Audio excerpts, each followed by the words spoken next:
NEET 2025 वाले बच्चों, तैयारी चल रही होगी पूरी जोश से, और हम स्टार्ट करने वाले हैं practical organic chemistry, that is purification and qualitative and quantitative analysis of organic compounds. ये एक ऐसा छोटा सा चैप्टर है जो कि कम से कम 4 मार्क्स, और ऐसा भी हो सकता है आपके 8 मार्क्स लेके जाए पेपर में। 1 से 2 क्वेश्चन कंफर्म आपके इस टॉपिक से, इस चैप्टर से आते ही आते हैं नीट के पेपर के अंदर।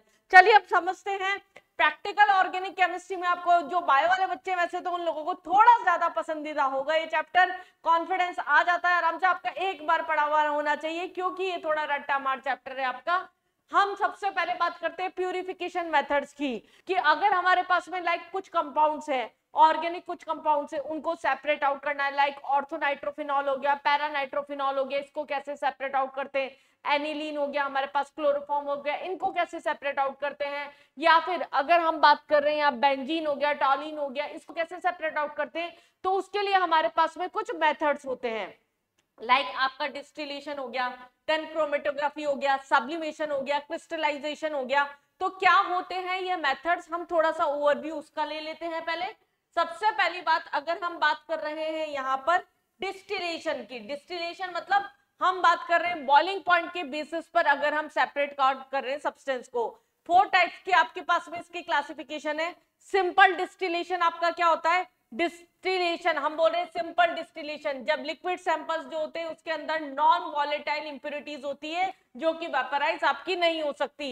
लिक्विड सैंपल्स जिसमें नॉन वॉलेटाइल आपकी इंप्योरिटीज होती है, जिसमें बॉइलिंग पॉइंट का जो डिफरेंस होता है, ये डिफरेंस आपको अच्छे से याद रखना है।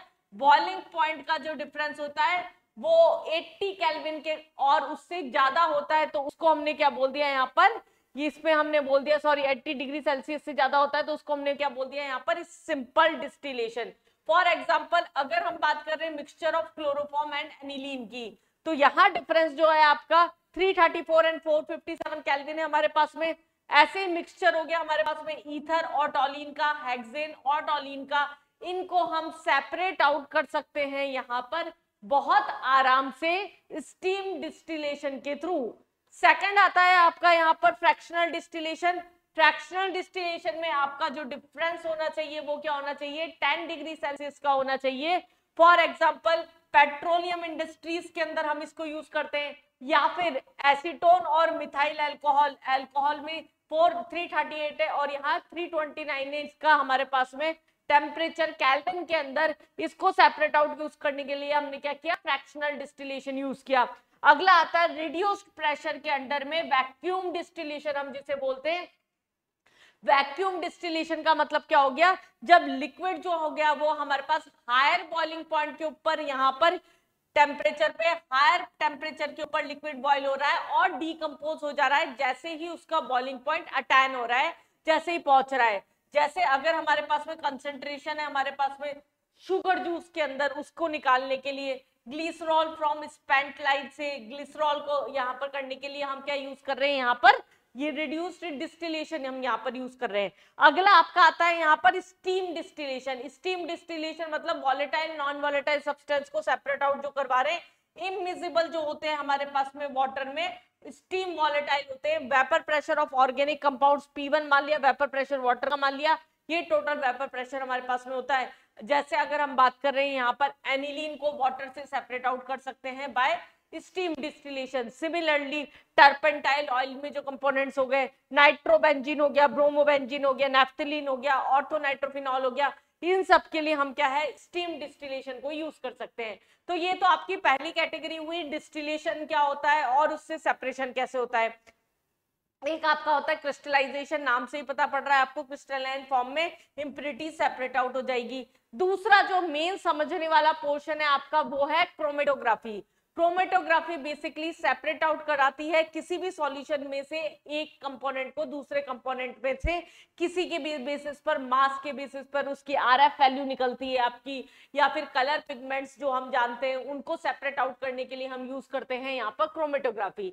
अब ये अलग अलग टाइप की होती है, absorption, thin layer, high performance, gas liquid और पार्टीशन। इसमें आपको एक तो क्या याद रखनी है कि जो हमने यहाँ पर मोबाइल जो लिया, एक स्टेशनरी फेज होती है आपकी, जिसके ऊपर वो कंपोनेंट रखा जाता है, और एक मोबाइल जैसे कि अगर हमारे पास में जो उससे सेपरेट आउट, फॉर एग्जांपल अगर हम बात कर रहे हैं प्रोटीन है, प्रोटीन में से अमीनो एसिड्स जो होते हैं वो अलग अलग मासेस के बेसिस पर धीरे धीरे क्या होते हैं, सेपरेट आउट होते जाते हैं। तो मोबाइल और स्टेशनरी का मतलब आपका ये हुआ। एब्जॉर्प्शन कॉलम स्पेक्ट या क्रोमेटोग्राफी, ये हमारे पास में क्या है, जैसे अगर कोई हमारे पास में कॉलम लिया हमने, यहाँ पर क्या लिया, एब्जॉर्प्शन, मतलब यहाँ एड्सॉर्बेंट और एड्सॉर्बेंट के बेसिस पर हम यहाँ पर यूज करते हैं। कोई भी हमारे पास में बंडल लिया, यहाँ कोई एड्सॉर्बेंट लगाया जाता है, कोई सॉल्यूशन फिर डाला जाता है जो उसके साथ में चिपक जाएगा। जो नहीं चिपक पाता, जिसका एड्सॉर्प्शन नहीं होता, वो रिमूव हो जाता है यहाँ से, और बाकी सेकंड कंपोनेंट को एल्यूएंट डाल के उसमें से सेपरेट आउट कर देते हैं। ये लार्ज स्केल सेपरेशंस के लिए अंदर हम इस मेथड को यूज कर रहे हैं। Thin layer chromatography, thin layer chromatography के अंदर हम क्या कर रहे हैं, लिक्विड को एज अ मोबाइल हमारे पास में फेज ले रहे हैं, और स्टेशनरी फेज आपका जो होता है वो सॉलिड होता है। क्वालिटेटिव एनालिसिस के अंदर हम ऑर्गेनिक कंपाउंड की अगर कैरेक्टरिस्टिक्स जाननी होती है तो उसके लिए हम क्या यूज कर रहे हैं, यहाँ पर थिन लेयर क्रोमेटोग्राफी यूज कर रहे हैं। आपको सुपरफिशियल मोटा मोटा पता होना चाहिए, पूरा पूरा मेथड नहीं, एंड टाइम पे बच्चा देख के जाना है हमें। हाई परफॉर्मेंस अगर हम बात कर रहे हैं लिक्विड क्रोमेटोग्राफी, जहां लिक्विड मोबाइल है और अगेन स्टेशनरी फेज आपका सॉलिड है, ये आपका क्वालिटेटिव एंड क्वांटिटेटिव एनालिसिस दोनों के अंदर आपका काम आता है। गैस लिक्विड क्रोमेटोग्राफी की अगर हम बात कर रहे हैं, मोबाइल फेज आपका गैस होगा और स्टेशनरी फेज आपका यहाँ पर लिक्विड हो गया। Same condition, qualitative and qualitative दोनों का सेपरेशन करवा रहे हैं। अगर हम बात कर रहे हैं पार्टीशन क्रोमेटोग्राफी या फिर असेंडिंग पेपर क्रोमेटोग्राफी, जहां पर हम ऑर्गेनिक कंपाउंड्स का, पोलर ऑर्गेनिक कंपाउंड्स का, लाइक शुगर हो गया हमारे पास में, अल्फा एमिनो एसिड्स हो गया, या इनऑर्गेनिक कंपाउंड्स हो गए, इनके सेपरेशन में जो हम क्रोमेटोग्राफी यूज कर रहे हैं उसको हम बोलते हैं यहाँ पर थिन लेयर, ये पार्टीशन क्रोमेटोग्राफी। तो ये हमारे पास में दूसरी टेक्निक हुई। तो ये हमारे पास मेथड्स पता होनी चाहिए, जैसे डिस्टिलेशन में किस किस टेम्परेचर के वेरिएशन के ऊपर हमारे पास में कौन सा डिस्टिलेशन लगता है। दूसरा हमारे पास में क्रोमेटोग्राफी कौन कौन से पैटर्न की किस में यूज होती है। अब अगर हम बात करते हैं यहाँ पर ऑर्गेनिक कंपाउंड्स का एस्टिमेशन करने के लिए हमारे पास में है लेसिग्ने मेथड। ये हमारे पास में क्या है, किसी भी कंपाउंड, ऑर्गेनिक कंपाउंड के अंदर नाइट्रोजन, सल्फर, हैलोजन, फास्फोरस, इन सब के एस्टिमेशन के काम आता है। अब दो चीजें, एक तो आपका क्वांटिटेटिव एनालिसिस हो गया, एक आपका क्वालिटेटिव एनालिसिस हो गया। मतलब हमारे पास में क्वांटिटेटिव का मतलब हो गया परसेंटेज वाइज निकाल रहे हैं, कार्बन का कितना परसेंटेज होगा, हाइड्रोजन का कितना परसेंटेज होगा, नाइट्रोजन का कितना परसेंटेज होगा। उसके लिए आपके कुछ मेथड्स है, लाइक ड्यूमास मेथड, कैल्जास मेथड। ये यहाँ पर हम देख रहे हैं एस्टिमेशन कैसे करते हैं नाइट्रोजन का। हमारे पास में किसी भी कंपाउंड में सोडियम है, कार्बन है और नाइट्रोजन है। ये क्या है, आपका सोडियम एक्सट्रैक्ट बना लेता है NaCl। जब इसको फेरस सल्फेट के सॉल्यूशन के साथ में, NaOH के साथ में अगर हम पास कर रहे हैं बॉइल करके, तो FeCl3 फॉर्म हो रहा है और कंसंट्रेटेड HCl जो हो रहा है वो लिबरेट हो रहा है। ये कंसंट्रेटेड HCl जो होता है, यहाँ पर हमारे पास में इसका जो कंपाउंड बनता है, ये क्या बन रहा है हमारे पास में, Fe4FeCN6 ये एक इंपॉर्टेंट कंपाउंड है। इसका प्रेशियन ब्लू कलर होता है, कोऑर्डिनेशन कंपाउंड के साथ मिलाकर भी आ सकता है इसका क्वेश्चन। तो ये आपको कलर अच्छे से याद होना चाहिए। हमने कोऑर्डिनेशन कंपाउंड में एप्लीकेशंस के अंदर भी इस पॉइंट को पढ़ा था। सल्फर अगर हम बात कर रहे हैं, सोडियम सल्फर के साथ में मिलके वही सोडियम एक्सट्रैक्ट बनाएगा। यहाँ पर इसका जो कलर होता है, मैं थोड़े कलर आपके इसी के लगा देती हूँ जिससे आपको याद रहे।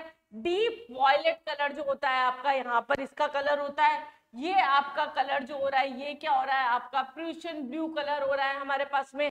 अगला हम बात कर रहे हैं हैलोजेंस की। सेम कंडीशन, Na को क्लोरीन के साथ में रिएक्शन कराई, लाइक Na सोडियम एक्सट्रैक्ट बन रहा है। अब अगर हमारे पास में क्लोरीन है, अगर हमारे पास में क्लोरीन प्रेजेंट है, तो उस कंडीशन में हमें व्हाइट प्रेसिपिटेट मिलेगा। उस कंडीशन में क्या मिल रहा है आपको, यहाँ पर व्हाइट प्रेसिपिटेट मिल रहा है। अगर हमारे पास ब्रोमीन है तो उस कंडीशन में आपको यहाँ पर येलो प्रेसिपिटेट मिलेगा। और अगर आपके पास में यहाँ पर आयोडीन है तो उस कंडीशन में भी आपको येलो प्रेसिपिटेट मिलेगा। लेकिन डिफरेंस क्या है ब्रोमीन और आयोडीन में, ब्रोमीन जो होता है वो पार्शियली सॉल्युबल होता है एक्वस अमोनिया के अंदर, जबकि हमारे पास में जो आयोडीन होता है वो इनसॉल्युबल होता है एक्वस अमोनिया के अंदर। तो ये हमारे पास में एस्टिमेशंस हो गए कि किस तरीके से हम हैलोजेंस को, सल्फर को, नाइट्रोजन को, इन सबको एस्टिमेट कर सकते हैं। अगर नाइट्रोजन और सल्फर दोनों एक साथ प्रेजेंट है किसी कंपाउंड के अंदर, तो हमारे पास जो एक्सट्रैक्ट बनता है दैट इज सोडियम थायोसाइनाइड। ये हमारे पास में टेस्ट होता है, ये हमारे पास में टेस्ट जो होता है इंस्टेड ऑफ ग्रीन और ब्लू कलर, अभी इससे पहले हमने देखा वो कलर दे रहे थे, ये क्या करता है आपका ब्लड रेड कलर जो होता है, कंफर्म यहाँ पर क्या देता है ब्लड रेड कलर देता है, जिससे ये पता पड़ता है कि यहाँ पर नाइट्रोजन और आपका सल्फर प्रेजेंट है।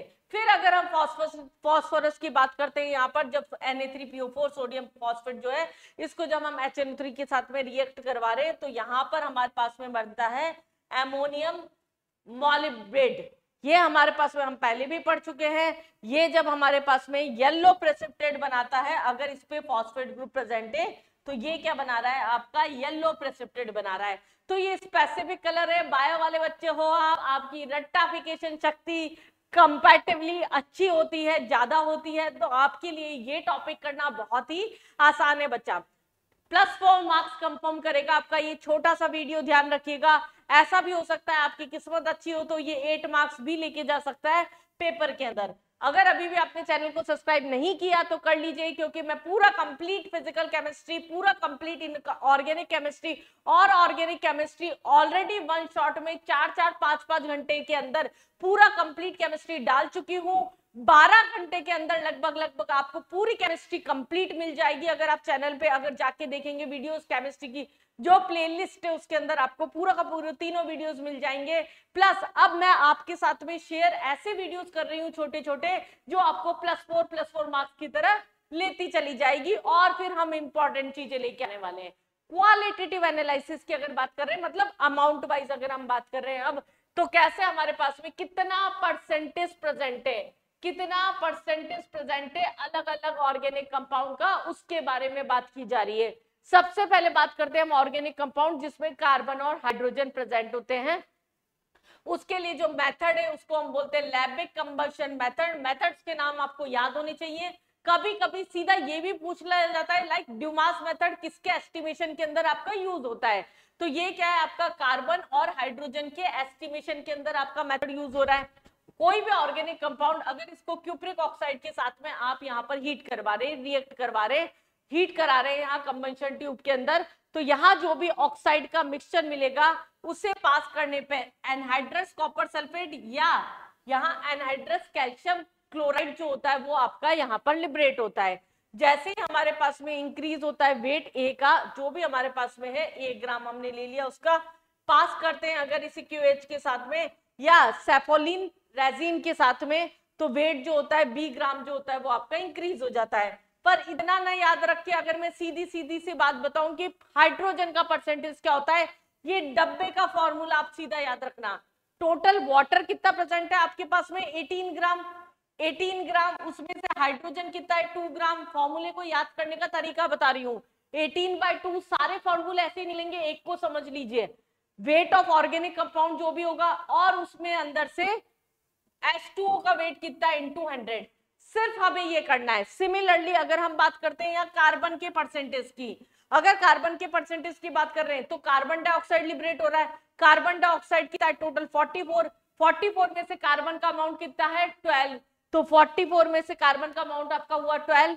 वेट ऑफ ऑर्गेनिक कंपाउंड और वेट कार्बन डाइऑक्साइड का कितना है इंटू 100। फॉर्मूले खुद भी बना सकते हो बहुत आराम से। कार्बन डाइऑक्साइड का मास, उसमें से कार्बन का मास, ऑर्गेनिक कंपाउंड का मास, उसमें से जो भी हमारे पास में कार्बन डाइऑक्साइड का वेट है वो निकालना होता है। ये मेथड था हमारे पास में कार्बन और हाइड्रोजन के एस्टिमेशन के लिए। नेक्स्ट हमारे पास में यहां पर लेते हैं नाइट्रोजन सल्फर हैलोजन्स के एस्टिमेशन के लिए हम क्या करते हैं, दूसरे मेथड्स को यूज कर रहे हैं। यहाँ पर सबसे पहले अगर हम नाइट्रोजन की बात करते हैं, नाइट्रोजन है हमारे पास में, नाइट्रोजन को अगर हम पास करते हैं ऑक्सीजन के साथ में नाइट्रिक ऑक्साइड बन रहा है, कॉपर के साथ में रिएक्शन करके नाइट्रोजन गैस लिबरेट हो रही है।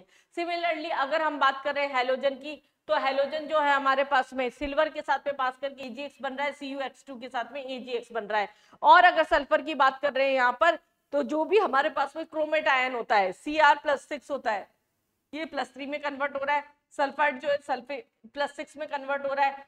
यहाँ पर हम इसका एस्टिमेशन कर रहे हैं। तो इसके लिए हमारे पास अब अलग अलग मेथड से जो हमारे पास में यहाँ रिएक्शन, अब इनको ड्राई कैसे करते हैं ये भी आपको थोड़ा सा पता होना चाहिए। टाइट्रेशन में भी हल्का यूज हो जाता है ये। अगर हमारे पास एसिडिक ऑक्साइड है, ध्यान दीजिएगा, अगर एसिडिक ऑक्साइड कौन से होते हैं, इधर वाले, इधर की तरफ पीरियोडिक टेबल में जाने पर क्या होता है, अलोंग द पीरियड जाने पर एसिडिक ऑक्साइड का नेचर जो होता है वो आपका क्या होता है, यहाँ पर इंक्रीज होता है।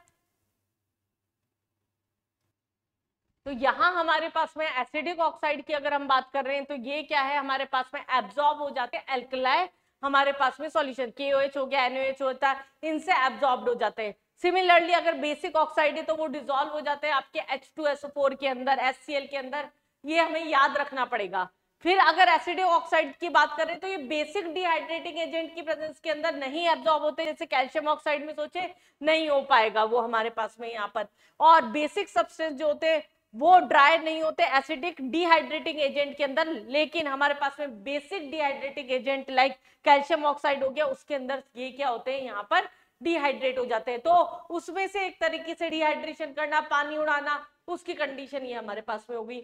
नेक्स्ट अगर हम बात कर रहे हैं यहाँ पर एस्टिमेशन ऑफ नाइट्रोजन, ये आपका बहुत ही दोनों कंपाउंड में सबसे इंपॉर्टेंट है, आपके क्यूरियस मेथड, डुमास मेथड और कैल्डास method.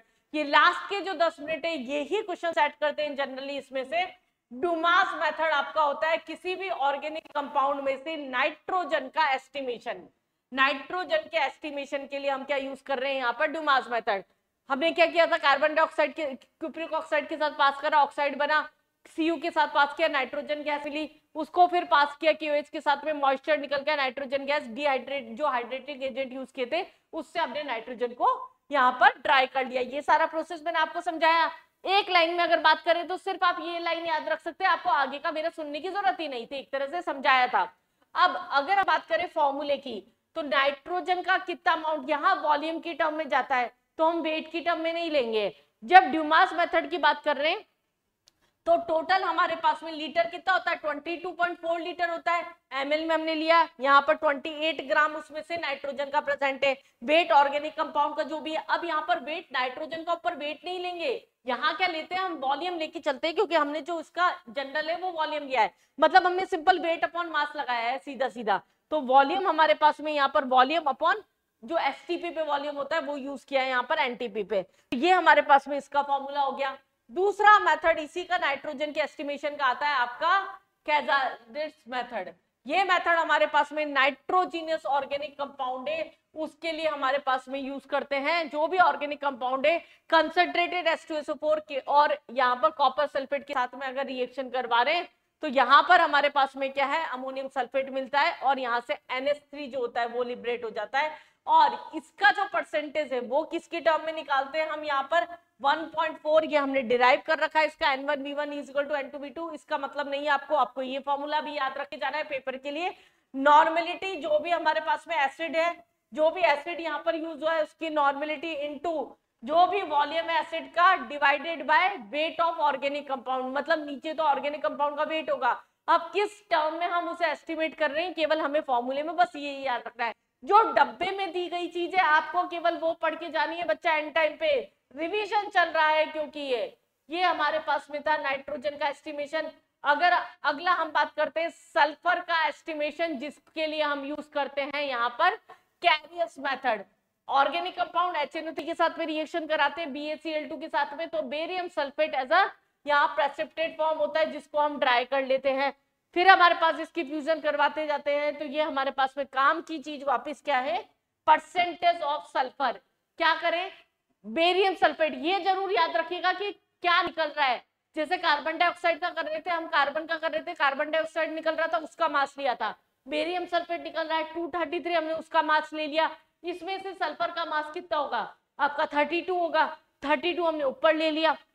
Weight of organic compound जो भी क्वेश्चन में दे रखा होगा या निकालना होगा, और weight of barium sulphate generally ये कैलकुलेट करने के लिए आता है, या फिर परसेंटेज आपके सल्फर के जो होते हैं वो कैलकुलेट करने के लिए आते हैं यहाँ पर।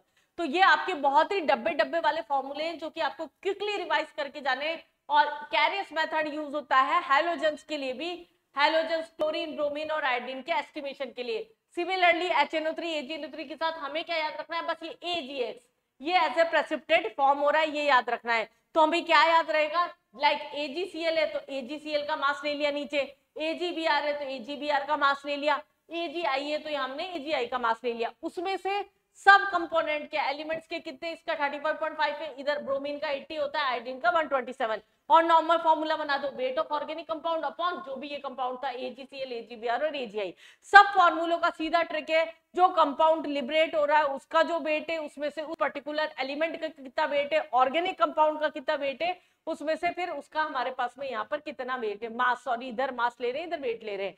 तो ये हमारे पास में सारे मेथड से जिससे आप क्वालिटेटिव और क्वांटिटेटिव एनालिसिस कर सकते हैं एलिमेंट्स का किसी भी ऑर्गेनिक कंपाउंड में, जो आपका एक फिक्स क्वेश्चन पेपर के अंदर लेके जाता है। बहुत रिपीटेड क्वेश्चन है हमारे पास। सिमिलरली फॉस्फोरस हमारे पास में, फॉस्फोरस के एस्टिमेशन में आपको क्या याद रखना है, आप तो समझ में आया नहीं लग गया होगा, आपको सिर्फ ये याद रखना है कि मैग्नीशियम पायरोफॉस्फेट जो होता है यहाँ पर Mg2P2O7 ये एज अ प्रेसिपिटेट लिबरेट होता है, तो 222 उसका मास हो गया, 62 यहाँ आपका फॉस्फोरस का हो गया, फिर उसके बाद में वेट जो भी उसका होगा और ऑर्गेनिक कंपाउंड का जो होगा इनटू 100। तो इस तरीके से हम क्या कर सकते हैं, P2 है इसलिए हमने 62 लिया है, एटम का नहीं लेना, कितने एटम्स प्रेजेंट है उस कंपाउंड में उसका मास लेके चलना है। मुझे पता है आपके दिमाग में क्या क्या डाउट आ सकते हैं, तो इसका एक्सप्लेनेशन में इसलिए साथ में देती जा रही हूँ। तो बच्चा ये थे हमारे पास में थ्योरी प्रैक्टिकल ऑर्गेनिक केमिस्ट्री की। नीट 2024 और 23 में कैसे क्वेश्चंस आए हैं वो देखेंगे। उससे पहले एक ऑक्सीजन का और समझ लीजिए, ऑक्सीजन का जो परसेंटेज है वो किसी पर्टिकुलर मेथड से नहीं निकाला जाता, जो भी हमारे पास में सारे ऑर्गेनिक कंपाउंड्स में जो भी अदर एलिमेंट्स प्रेजेंट है उसका परसेंटेज माइनस कर देंगे 100 में से, तो हमारे पास ऑक्सीजन का आ जाता है। जनरली कार्बन, ऑक्सीजन और हाइड्रोजन वाले कंपाउंड ही होते हैं, तो हमें कार्बन और हाइड्रोजन का निकाल के ऑक्सीजन का माइनस कर देना होता है। इसको हमने एल्यूसिव मेथड बोलते हैं, ये बहुत ही कम जगह मेंशन है आपका, तो मेथड का नाम याद रख सकते हैं। अब क्वेश्चंस पे नजर डालते हैं फटाफट से। ये नीट 2024 का आपका 2024 का री का क्वेश्चन है, a steam volatile organic compound which is immersible with water with a boiling point of 250 degree Celsius. Steam distillation organic compound water के साथ में अगर बॉईल कर रहे हैं तो हमें पता है कि लगभग या तो 100 डिग्री सेल्सियस या उसकी क्लोज कोई वैल्यू होगी, 250 के अबाव नहीं, 250 अबाव 200 नहीं, close to but below 200 degree Celsius जो होगा उसके लिए हम ये मेथड यूज कर रहे थे। स्टार्टिंग में ही मैंने आपको डब्बा बता दिया था डिस्टिलेशन का, ये आपका डायरेक्ट क्वेश्चन आ गया उधर से।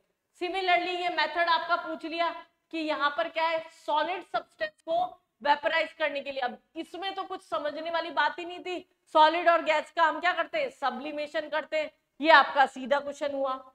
अगला आप टॉपिक देखिए, यहाँ हमने एक्सट्रैक्ट लिया था ऑर्गेनिक कंपाउंड का, नाइट्रोजन और सल्फर जिसमें प्रेजेंट है और ब्लड रेड कलर मिल रहा है। हमने लास्ट में पढ़ा था नाइट्रोजन और सल्फर जब कंबाइंडली प्रेजेंट है तो ब्लू और येलो कलर ना मिलके रेड कलर मिलता है, तो उसके लिए हमारे पास में कौन सा कंपाउंड फॉर्म होता है, हमने देखा था FeSCN2+। अब ये कंबाइंड क्वेश्चन भी बना सकता है, जैसे कॉम्प्लेक्स दे दिया, जो कंपाउंड बनेगा उसका कौन सा कलर होगा, या फिर उसका कोऑर्डिनेशन नंबर क्या होगा, या फिर उसका हाइब्रिडाइजेशन क्या होगा। अगर पेपर अच्छे लेवल पे गया तो इसको ऐसे अटकाया जा सकता है। अगला क्वेश्चन देखिए, Kjeldahl's method for the estimation of nitrogen. Nitrogen का परसेंटेज हमें पता है, नाइट्रोजन अमोनिया, इसके एस्टिमेशन के लिए हम क्या कर रहे हैं, अमोनिया के एस्टिमेशन के लिए यूज कर रहे हैं इसको। Paper chromatography is an example of, paper chromatography आपकी जो होती है किसका एग्जांपल होती है, पार्टीशन का, थिन लेयर का, किसका, हमारे पास में ये वैल्यू जो होती है वो किसकी होती है, फटाफट से बताइए किसकी होती है आपकी ये value. Paper chromatography is an example of, अभी अभी बताया था मैंने आपको, पार्टीशन क्रोमेटोग्राफी। तो ये बहुत ही इजी सा टॉपिक था आपका, जिससे आपके क्वेश्चन सेट हो सकते हैं। बच्चा अभी भी चैनल को सब्सक्राइब नहीं कीजिए, कर लीजिए फटाफट से। मैं आगे लेने के आने वाली हूँ बहुत कुछ ऐसा इंपॉर्टेंट जो कि नीट के पेपर में केमिस्ट्री में आपका आने के चांसेस बहुत ज्यादा है। कौन से पर्टिकुलर टॉपिक जो 100% पेपर के अंदर सेट हो सकते हैं, इसके लिए आपको सिर्फ चैनल को सब्सक्राइब करने रखना है। जुड़े रहिए मेरे साथ में और केमिस्ट्री का स्कोर करिए अपना हाई।